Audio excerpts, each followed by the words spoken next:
नमस्कार, मैं रविंद्र कुमार। आज का हमारा यह वीडियो है सड़क सुरक्षा के बारे में। जनवरी का पूरा महीना सड़क सुरक्षा महीने के रूप में मनाया जाता है।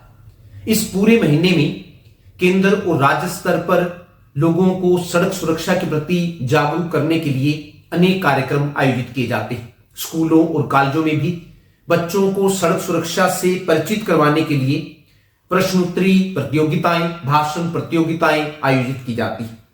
लेकिन इतना करने के बाद भी सड़क दुर्घटनाएं कम नहीं हो रही हैं। आंकड़े बताते हैं कि हर साल सड़क दुर्घटनाओं में 1.5 लाख से भी ज्यादा लोग मारे जाते हैं। इस प्रकार यह कहा जा सकता है कि सड़क सुरक्षा जागरूकता कार्यक्रम सिर्फ रस्म बनकर रह गया है। इससे हालात में कोई ज्यादा सुधार नहीं हुआ है। देश में यदि एक भी हत्या हो जाए तो उसकी जवाबदेही तय की जाती है, दोषी को कानून के अनुसार सजा दी जाती है।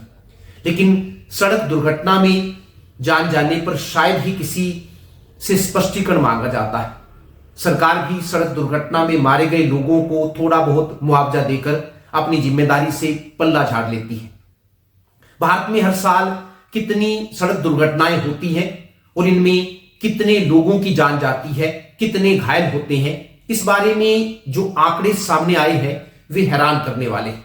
वर्ष 2022 में भारत में 4,61,312 सड़क दुर्घटनाएं हुई, जिनमें 1,68,491 लोगों की जान गई और 4,43,366 लोग घायल हुए। इसी प्रकार साल 2021 में भारत में 4,12,432 सड़क दुर्घटनाएं हुई, जिनमें 1,53,972 लोगों की मौत हुई और 3,84,448 लोग घायल हुए। इस प्रकार भारत में हर साल 1.5 लाख से भी ज्यादा लोगों की सड़क दुर्घटना में मौत हो रही है। पूरे विश्व की बात करें तो दुनिया भर में एक साल में 12,50,000 लोगों की मौत सड़क दुर्घटना में हो जाती है। इसमें से 1.5 लाख से भी ज्यादा मौतें भारत में हो रही हैं। इस प्रकार यह कहा जा सकता है कि भारत में सड़कें मौत का कारण बनती जा रही है। साल 2023 में 1,72,890 लोगों की मौत सड़क दुर्घटना में हुई। इस हिसाब से देखें तो 2023 में 20 जानें प्रति घंटे सड़क दुर्घटना में चली गई। यह चौंकाने वाले आंकड़े। 2024 के आंकड़े आना अभी बाकी है, लेकिन वे भी अच्छे नहीं कहे जा सकते। सड़क दुर्घटना के प्रकारों की अगर बात करें तो 33.8% सड़क दुर्घटनाएं ऐसी हैं जो जानलेवा दुर्घटनाएं साबित हुई है। 31.1% सड़क दुर्घटनाएं ऐसी हैं जो गंभीर रूप से घायल होने वाली रही है।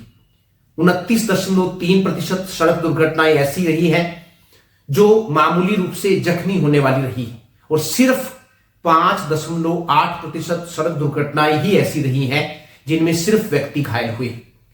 यदि प्रति 100 सड़क दुर्घटनाओं पर मरने वालों की स्थिति राज्यवार देखी जाए तो हरियाणा में 100 सड़क दुर्घटना पर 47 लोगों की मौत हो जाती है।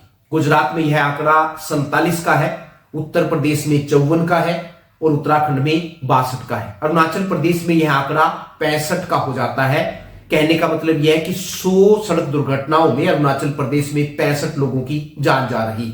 भारत में जिस हिसाब से सड़क दुर्घटनाएं बढ़ रही हैं उसके अनेक कारण हैं।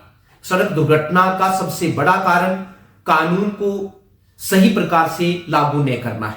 सड़क सुरक्षा से संबंधित कानून को लागू करने की जिम्मेदारी राज्य सरकारों की होती है, लेकिन इस बारे में राज्य सरकारें उदासीन बनी हुई हैं। जब सड़क पर कोई दुर्घटना, बड़ी दुर्घटना हो जाती है तभी प्रशासन हरकत में आता है और जब मामला शांत हो जाता है तो जिंदगी पहले की तरह चलने लगती है। हिट एंड रन के ज्यादातर मामलों में जांच हो ही नहीं पाती है। प्रभावशाली व्यक्ति रिश्वत देकर छूट जाते हैं। 2 पहिया वाहनों पर दुर्घटना के शिकार होने वाले 73% लोग हेलमेट नहीं पहनते। स्कूल कॉलेजों में जाने वाले ज्यादातर बच्चे हेलमेट पहनना जरूरी नहीं समझते हैं। उनके लिए स्पीड ही गाड़ी चलाने की निशानी है। कार, ट्रक, बस चलाने वाले बहुत कम लोग ही सीट बेल्ट पहनते हैं। सड़क दुर्घटनाओं में से 76% दुर्घटनाएं ओवर स्पीडिंग और गलत साइड पर गाड़ी चलाने जैसे यातायात नियमों की उल्लंघन के कारण होती। स्पष्ट है कि नियमों का कड़ाई से पालन कराए बिना दुर्घटना को कम करना संभव नहीं होगा।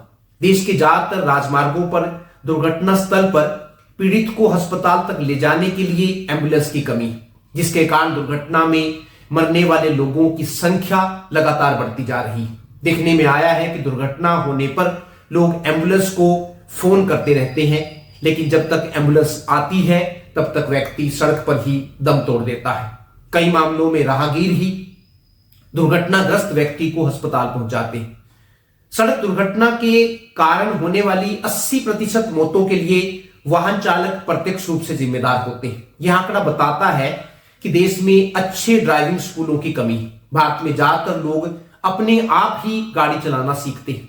माँ बाप भी बच्चों को मोटरसाइकिल या कार तो झट से दिलवा देते हैं, लेकिन यह जरूरी नहीं समझते कि उन्हें किसी अच्छे ड्राइविंग स्कूल में गाड़ी चलाने की ट्रेनिंग दिलवा दें।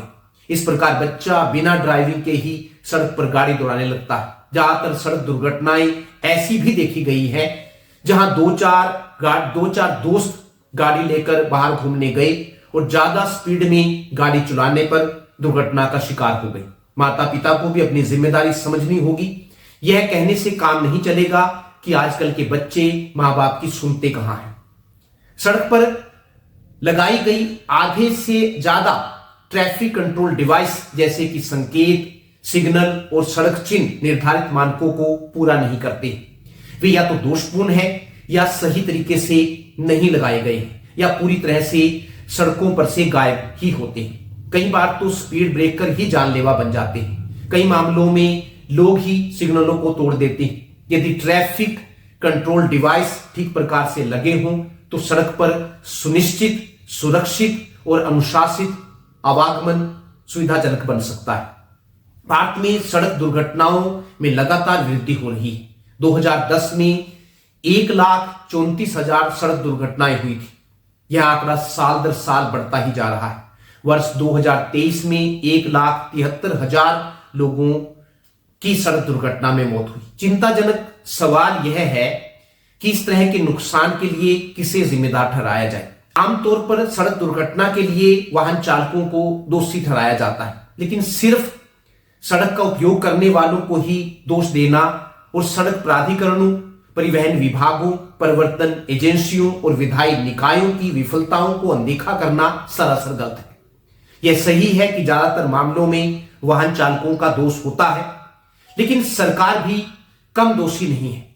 बिना टेस्ट के लाइसेंस देना, शराब के नशे में गाड़ी चलाने वालों, ओवरलोडिंग वालों, ओवर स्पीड वालों पर कोई कार्रवाई न करना, इसका दोष भी तो किसी को देना चाहिए। माँ बाप भी तो उतने ही दोषी हैं जो बिना सोचे समझे अपने बच्चों को गाड़ी की चाबी थमा देते हैं। रोड की खराब इंजीनियरिंग भी सड़क दुर्घटना की एक बड़ी वजह है। भारत में हाईवे और एक्सप्रेस वे तो तेजी से बन रहे हैं, लेकिन लोगों को पता ही नहीं है कि इनका इस्तेमाल कैसे करना है। उल्टी दिशा में वाहन चलाना लोगों की आदत बन गई है। सड़क दुर्घटनाओं को रोकने और लोगों की जान बचाने के लिए आबादी के हिसाब से जो संसाधन चाहिए उसकी देश में काफी कमी, जैसे जीवन रक्षक उपकरणों से लैस एम्बुलेंस, अत्याधुनिक चिकित्सा उपकरणों से युक्त ट्रॉमा सेंटर आदि। देश में इन सब की बहुत ज्यादा कमी है। लोगों को यातायात के नियमों के बारे में बहुत कम जानकारी है। इसके लिए स्कूल और कॉलेज के स्तर पर सड़क सुरक्षा की जानकारी देनी चाहिए। इसे शिक्षा प्रणाली में भी शामिल किया जाना चाहिए, जिससे स्कूल और कॉलेजों से निकले छात्रों को यातायात के नियमों और सड़क का उपयोग कैसे करना है इसकी जानकारी मिल सके। देश में लाइसेंस भी बड़ी आसानी से बन जाते हैं। लाइसेंस देते समय टेस्ट लेने की केवल औपचारिकता ही की जाती है। एक सुझाव यह भी दिया जाता है कि गाड़ी चलाने की औपचारिक ट्रेनिंग देने वाले संस्थान होने चाहिए। भारत में ज्यादातर लोग खुद ही गाड़ी चलाना सीख लेते हैं और आसानी से लाइसेंस भी बनवा लेते हैं। सड़क दुर्घटनाओं की यह भी एक बड़ी वजह है। लाइसेंस देने के नियम कठोर होने चाहिए। भारत में सड़क दुर्घटना रोकने के लिए नियमों की कमी नहीं, बहुत सारे नियम बने हुए हैं, लेकिन नियमों का पालन करने वालों की कमी है। बड़े शहरों को छोड़कर बाकी भारत में इन नियमों को सख्ती से लागू नहीं किया जा रहा है। सरकार की सख्ती ही बहुत जरूरी है। सरकार अगर चाहे तो यातायात के नियमों का पालन सुनिश्चित कर सकती है, लेकिन भारत में हर कोई अपना फायदा देखता है। राज्य सरकार जुर्माना वसूलने पर ज्यादा ध्यान देती है। कुछ राज्य सरकारों ने जुर्माना वसूलने में रिकॉर्ड बना लिया है। व्यवस्था की कमियों की वजह से लोग नियम कानून से बचने का रास्ता भी निकाल लेते हैं। सड़क दुर्घटनाएं रोकने के लिए हमें प्रोएक्टिव अप्रोच अपनानी होगी। अभी तक हम रिएक्टिव अप्रोच पर काम कर रहे हैं। रिएक्टिव अप्रोच का मतलब यह है कि हम दुर्घटना होने के बाद प्रतिक्रिया देते हैं, दुर्घटना रोकने के लिए जो जरूरी काम है वह नहीं कर रहे। आज नहीं तो कल यह सवाल जरूर पूछा जाएगा कि देश में सड़क सुरक्षा को लेकर स्थिति इतनी खराब क्यों है, क्यों सड़क दुर्घटनाओं में लोग अपनी जिंदगी खो रहे हैं। सड़क सुरक्षा माह केवल जनवरी में ही नहीं मनाया जाना चाहिए, बल्कि इसे पूरे साल मनाए जाने की जरूरत है। 1 महीने तक सड़क सुरक्षा के बारे में जागरूकता पैदा करने से काम नहीं चलेगा। यह काम पूरे साल करना होगा, तभी सड़क दुर्घटनाओं में कुछ कमी आ पाएगी। धन्यवाद, नमस्कार।